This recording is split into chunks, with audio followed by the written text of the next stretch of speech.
tonight is the vice presidential debate between Joe Biden and Paul Ryan.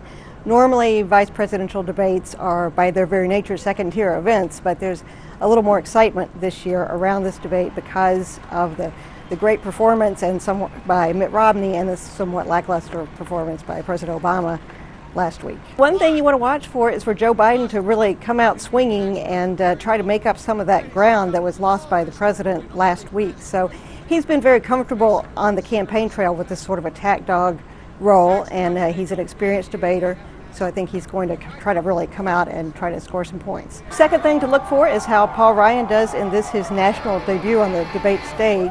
He hasn't been debating in his 14 years in Congress, but he has a lot of experience as a speaker, as chairman of the House Budget Committee. He really knows his numbers. He's a real whiz on tax policy and financial policy. So he has a lot of experience that could help him, but he doesn't have a lot of debate experience.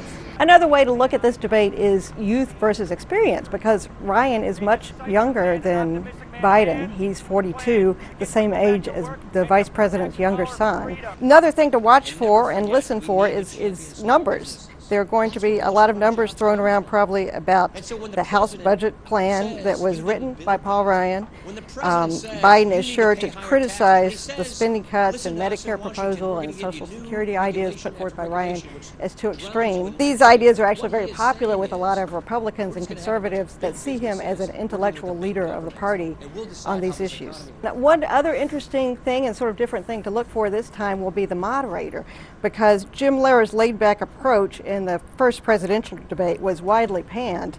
So there's going to be a lot of pressure on Martha Raddatz of ABC News to do things differently. I would look for her to ask some sharper questions and try to maybe do a little more to rein in the debaters this time around.